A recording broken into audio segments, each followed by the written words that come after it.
Assalamualaikum warahmatullahi wabarakatuh. Perkenalkan, nama saya Gumlar Ismaya, NIM 1221018310, jurusan Tadris Bahasa Indonesia kelas 6A. Di sini saya akan memberikan materi pembelajaran tentang teks fabel. Yang pertama, kita akan membahas tentang pengertian teks fabel. Teks fabel adalah cerita fiksi berupa dongeng yang menggambarkan budi pekerti manusia yang diibaratkan pada binatang. Tokoh utama fabel adalah hewan yang jinak dan hewan yang liar. Nah, mengapa kebanyakan tokoh dalam teks fabel itu tokoh hewan? Ada yang sudah tahu? Nah, karakter binatang dalam cerita fabel dianggap memiliki karakter manusia. Hewan di fabel diceritakan mampu bertindak seperti manusia, tetapi tidak menghilangkan karakter binatangnya. Kisah-kisah yang diceritakan dalam dongeng biasanya sangat sederhana dan mudah dipahami.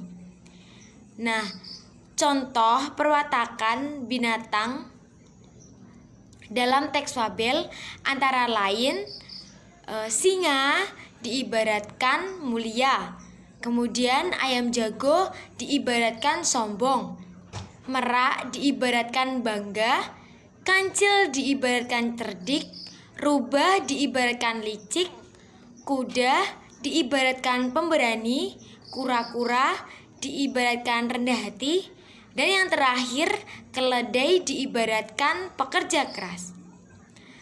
Nah, biasanya tokoh dalam fabel dibedakan menjadi tokoh yang baik dengan akhir yang bahagia dan tokoh yang jahat yang berakhir sengsara atau mendapat akibat dari perbuatannya.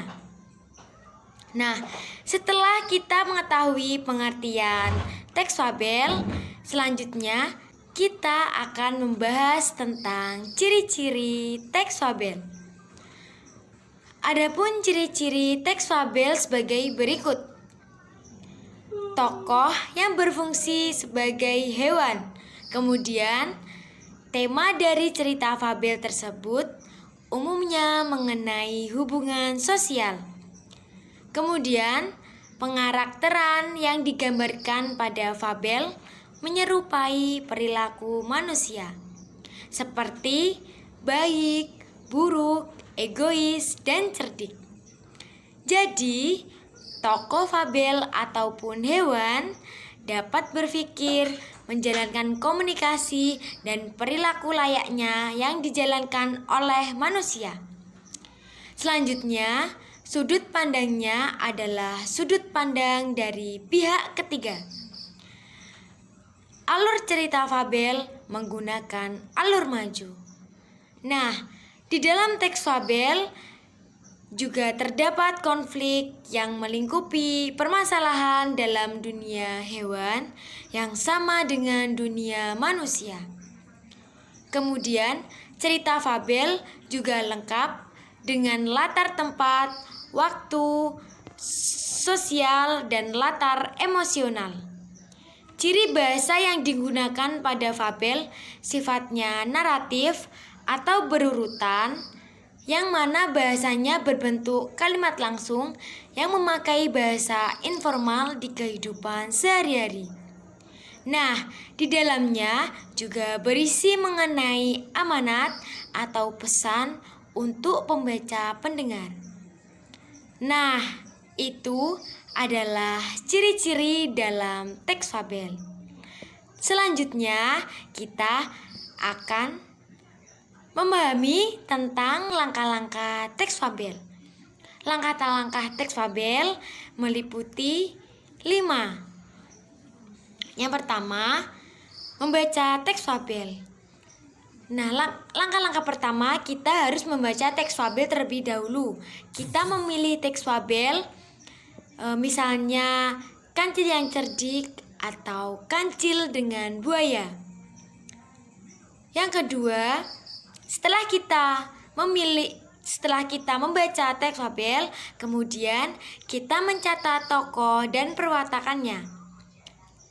Nah, kalian nanti mencatat tokohnya siapa dan perwatakannya bagaimana. Yang ketiga, kita mencatat latar cerita. Yang keempat, kita juga mencatat alur cerita teks fabel itu seperti apa. Nah, yang terakhir kita akan mencatat juga tentang gagasan-gagasan pokok.